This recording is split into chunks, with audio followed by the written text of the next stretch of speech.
নমস্কার, আমি সৃজা। আপনারা জানেন প্রতিদিন আমি সমাজের বিভিন্ন ইস্যু নিয়ে কথা বলি, মূলত সরকারের বিরোধিতা করি। তো আজকেও সামাজিক ইস্যু নিয়ে অবশ্যই কথা বলবো, কিন্তু তার সঙ্গে অবশ্যই ব্যক্তিগত বিষয় জড়িয়ে রয়েছে। ব্যক্তিগত যে বিষয়টা জড়িয়ে রয়েছে সেটা প্রথমেই আপনাদেরকে জানিয়ে দিই যে আমার যে ফেসবুক প্রোফাইল, মানে আপনারা যারা আমার ভিডিও ফলো করেন তারা অনেকেই আমার সঙ্গে ফেসবুকে রয়েছেন বা আমার প্রোফাইল ফলো করেন। তো আমার যে main Facebook profile SREEJA Srija Mukherjee, সেই প্রোফাইলটা আপাতত ব্লকড।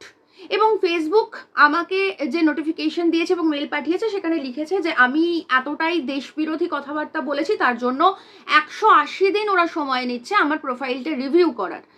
তো রিভিউ করার পর ওরা যদি বোঝে সেটাকে রাখা যাবে তাহলে ওরা রাখবে, না হলে প্রোফাইলটা উড়িয়ে দেবে। তো আপনারা যারা আমার ওই প্রোফাইলটার সঙ্গে ছিলেন তারা আপাতত SREEJA সৃজা মুখার্জি, এই যে আমার আর একটা প্রোফাইল রয়েছে যেটা আমি খুব একটা বেশি ইউজ এতদিন করতাম না, ওটাকেই আপাতত মেন প্রোফাইল হিসেবে ব্যবহার করব। তাই আপনারা যারা আমার আগের প্রোফাইলটার সঙ্গে ছিলেন এবং খুঁজে পাচ্ছেন না আজকে সকাল থেকে বা খুঁজে পাবেন না, তারা আমার এই দ্বিতীয় প্রোফাইলটায় ফ্রেন্ড রিকোয়েস্ট পাঠাবেন। এটা গেল ব্যক্তিগত বিষয় নিয়ে আলোচনা।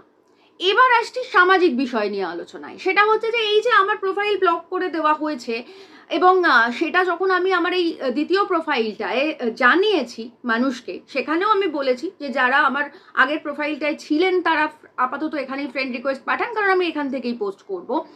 তো সেখানেও এসে স্বাভাবিক ব্যাপার চাড্ডিরা একইভাবে নাচা শুরু করেছে এবং ওরা বলছে যে আমার এই যে প্রোফাইলটা ব্লক করে দেওয়া হয়েছে সেটা একদম ঠিক হয়েছে এবং এটাই করা উচিত, এবং ওরা আমার এই দ্বিতীয় প্রোফাইলটাতেও রিপোর্ট মেরে সেটাকেও উড়িয়ে দেবে।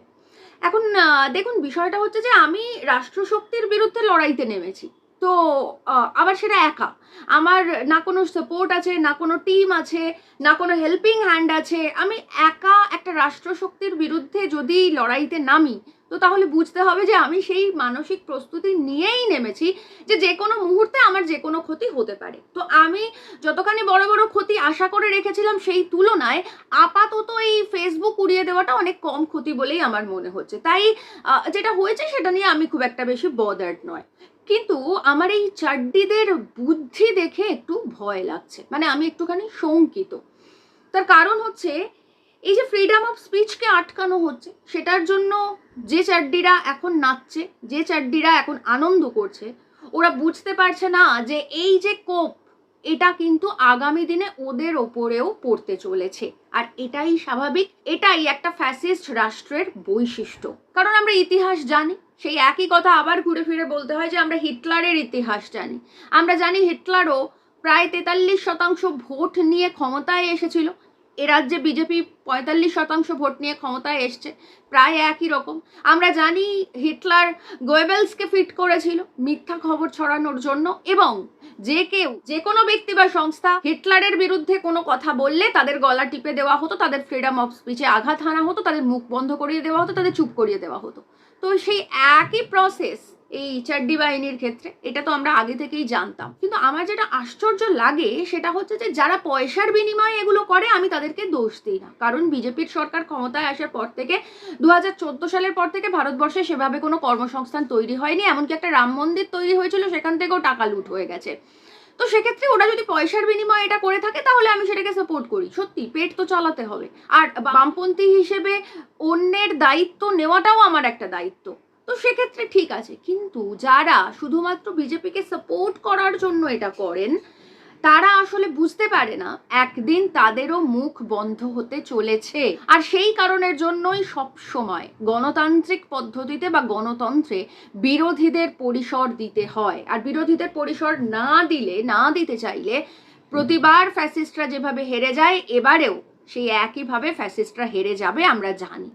আর এক্ষেত্রে বিরোধী পরিসরকে সরকারের জায়গা দেওয়ার যে গুরুত্ব, সেটার ক্ষেত্রে একটা ইতিহাস, এ রাজ্যের ইতিহাস, বামফ্রন্ট সরকারের ইতিহাস, বামফ্রন্ট সরকারের গৌরবোজ্জ্বল ইতিহাস আমরা অবশ্যই মনে করব। সেটা হচ্ছে সালটা 2003। সেই 2003 সালে বামফ্রন্ট সরকার একটা মিছিল বের করেছিল কলকাতা হাইকোর্টের প্রধান বিচারপতি অমিতাভ লালার বিরুদ্ধে, এবং সেই মিছিল থেকে বামফ্রন্ট চেয়ারম্যান বিমান বসু তিনি স্লোগান দিয়েছিলেন অমিতাভ লালা বাংলা ছেড়ে পালা।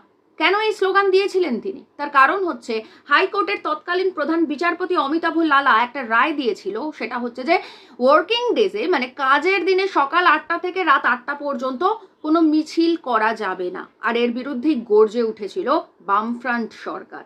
এখন ভেবে দেখুন, সালটা 2003, সেই সময় বামফ্রন্ট সরকারের ভরা বাজার। তো বামফ্রন্ট তো নিজেরা নিজেদের বিরুদ্ধে মিছিল করবে না, মিছিল সাধারণত বিরোধীরা করেন সরকারের বিরুদ্ধে। তৃণমূল কংগ্রেস সেই প্রথা বদলেছে। আমরা দেখেছি মমতা ব্যানার্জি নিজের বিরুদ্ধে নিজে মিছিল করেছেন। আমরা দেখেছি মাত্র দুদিন আগে 208টা সিট নিয়ে ক্ষমতায় আসা বিজেপির সরকারের প্রতিনিধিরা তারা একটা আসন পাওয়া বিরোধী নেত্রী মীনাক্ষী মুখার্জির গাড়িতে ডিম ছুঁড়েছে। কিন্তু এই সংস্কৃতি তো সুস্থ স্বাভাবিক গণতান্ত্রিক সংস্কৃতি নয়। গণতান্ত্রিক পরিসরে বিরোধীরা মিছিল করেন সরকারের বিরুদ্ধে, সরকারের কাজের সমালোচনা করে, এটাই স্বাভাবিক বিষয়। তো এখন এই যে বিচারপতি লালা তিনি যে রায়টা দিয়েছিলেন যে সকাল 8টা থেকে রাত 8টা পর্যন্ত মিছিল করা যাবে না ওয়ার্কিং ডেজে, এটা উনি অবশ্যই গণতন্ত্রের কণ্ঠরোধ করতে চেয়েছিলেন। এবং এই কণ্ঠরোধ করতে চেয়েছিলেন কাদের উপরে? বিরোধীদের উপরে। তৎকালীন যারা বিরোধী ছিলেন, সেটা কংগ্রেস হতে পারে, সেটা তৃণমূল কংগ্রেস হতে পারে, বিজেপি তখন ছিল না, তাই বিজেপির কথা বলছি না। তো সেক্ষেত্রে বামফ্রন্ট তখন ক্ষমতায়, কিন্তু তারপরেও বামফ্রন্ট সরকার বিচারপতি অমিতাভ লালার এই রায়ের বিরোধিতা করে মিছিল বার করেছিল। এবং বামফ্রন্ট চেয়ারম্যান তিনি বলেছিলেন অমিতাভ লালা বাংলা ছেড়ে পালা, এই রায়ের বিরুদ্ধে। অথচ এই রায়কে তো স্বাগত জানানো উচিত ছিল বামফ্রন্ট সরকারের, কারণ বামফ্রন্ট তো তখন সরকারে রয়েছে, ক্ষমতায় রয়েছে, তাদের তো মিছিল করার প্রয়োজন নেই, তাদের তো আইন প্রণয়ন করার কথা। তো সেক্ষেত্রে তারা যে ক্ষমতাটা প্রয়োগ করবে সেটার বিরোধিতা করবে বিরোধীরা, সেই বিরোধীদের বিরোধিতা করার জায়গাটা যাতে বন্ধ না হয়ে যায়, তার জন্য ফ্রন্ট চেয়ারম্যান বিমান বসু তার নেতৃত্বে যে মিছিল হয়েছিল সেই মিছিল থেকে আওয়াজ উঠেছিল অমিতাভ লালাকে বাংলা ছেড়ে পালিয়ে যাওয়ার জন্য। তো এই হচ্ছে বামফ্রন্ট সরকার, এই হচ্ছে বামপন্থীদের মানসিকতা। বামপন্থীরা বিরোধী পরিসরকে সব সময় গুরুত্ব দিয়েছে, বামপন্থীরা সব সময় গণতান্ত্রিক পরিকাঠামোকে গুরুত্ব দিয়েছে, বামপন্থীরা সব সময় সমাজতন্ত্রে বিশ্বাস রেখেছে। এবং এই যে মিছিল হয়েছিল তার পরের যে পরিস্থিতিগুলো সেটাও কিন্তু ভয়াবহ হয়েছিল। কারণ এই যে বামফ্রন্ট চেয়ারম্যানের এই যে স্লোগান অমিতাভ লালা বাংলা ছেড়ে পালা, এই স্লোগানের বিরুদ্ধে মাইনরিটি ফোরামের যিনি আইনজীবী ছিলেন ইদ্রিস আলী, তিনি বিমান বসুর বিরুদ্ধে আবার হাইকোর্টে মামলা করেছিলেন আদালত অবমাননার দায়ে। এবং হাইকোর্টের তরফ থেকে বিমান বসুর বিরুদ্ধে রায় দেওয়া হয়েছিল এবং সেখানে শাস্তি স্বরূপ বিমান বসুকে 1000 টাকা জরিমানা দিতে বলা হয়েছিল, আর সেটা অনাদায়ে 3 দিনের জেল কাস্টাডির কথা বলা হয়েছিল। এই রায়কে চ্যালেঞ্জ করে আবার বিমান বসুর আইনজীবী ছিলেন বিকাশ রঞ্জন ভট্টাচার্য, তিনি সুপ্রিম কোর্টে গিয়েছিলেন এবং সুপ্রিম কোর্ট এই রায়ের স্থগিতাদেশ দিয়েছিল। কিন্তু যেটা এ রাজ্যে গুরুত্বপূর্ণ ঘটেছিল সেটা হচ্ছে যে বামপন্থীরা সুপ্রিম কোর্টে মামলা লড়ার জন্য মানুষের কাছে হাত পেতেছিলেন। মানুষের দেওয়া পয়সায় বামপন্থীরা সুপ্রিম কোর্টে মামলা লড়েছিলেন এই হাইকোর্টের রায়ের বিরুদ্ধে, হাইকোর্টের রায়কে চ্যালেঞ্জ করে, যেটার উপর স্থগিতাদেশ দিয়েছিল সুপ্রিম কোর্ট।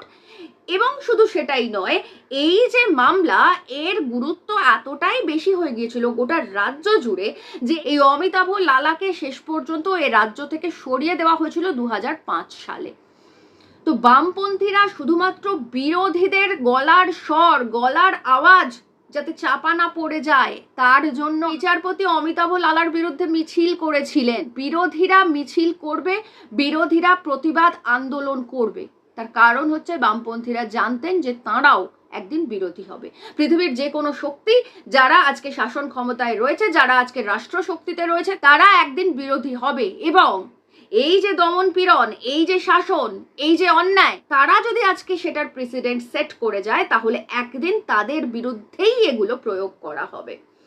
তো যাই হোক, তার পরিণাম আমরা অলরেডি দেখতে পাচ্ছি সোনাম ওয়াংচুকের ক্ষেত্রে। আমরা জানি যে যখন কাশ্মীরে 370 ধারা তুলে নেওয়া হলো এবং লাদাখকে কেন্দ্রশাসিত অঞ্চল ঘোষণা করা হয়েছিল, তখন সেই সময় সোনাম ওয়াংচুক ছিলেন বিজেপির চোখের মণি, আর বিজেপি ছিল সোনাম ওয়াংচুকের একেবারে ঘরের লোক। আর এখন দেখুন সোনাম ওয়াংচুক আজ বোধহয় 12 দিন হয়ে গেল উনি অনশন করছেন বিজেপির বিরুদ্ধে। আসলে ফ্যাসিস্ট শক্তিকে যারা সমর্থন জানায় তারা একদিন নিজেদের ভুল বুঝতে পারে। আমরা এক্ষেত্রে অশোক মোচির কথাও মনে করতে পারি, যে অশোক মোচি ছিল বাবরি মসজিদ ভাঙার পোস্টার বয়, যে অশোক মোচি সবার প্রথম বাবরি মসজিদের চূড়ায় উঠে আঘাত করেছিল, সেই অশোক মোচি এখন লাল ঝান্ডা হাতে নিয়ে মহারাষ্ট্রের রাস্তায় হাঁটেন এবং তিনি বলেন যে বিদ্বেষ আসলে মানুষের ভালো করে না, মানুষের ভালো একমাত্র করতে পারে লাল ঝান্ডা, মানুষের ভালো একমাত্র করতে পারে সমাজতান্ত্রিকতা, মানুষের ভালো একমাত্র করতে পারে গণতান্ত্রিক পরিসর, যেখানে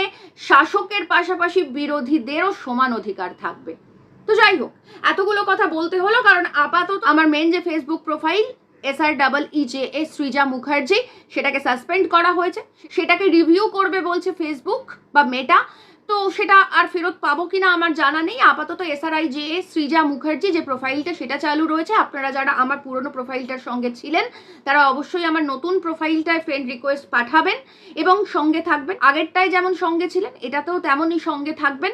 আর বাকিটা যদি এই পরের প্রোফাইলটাও রিপোর্ট মেরে ব্লক করে দেয়, যদিও এই যে রিপোর্ট মেরে ব্লক করে দেওয়া, এই যে ওদের ভয় পাওয়া, এটা আমার খুবই ভালো লেগেছে। এই সম্মান দেওয়ার জন্য অবশ্যই বঙ্গ বিজেপিকে, আমি জানি না সেন্ট্রালের তরফ থেকে কোনো রকম কোনো হস্তক্ষেপ থাকলে তাদেরকেও, এবং অবশ্যই এই লোকাল চারডি সবাইকে ধন্যবাদ।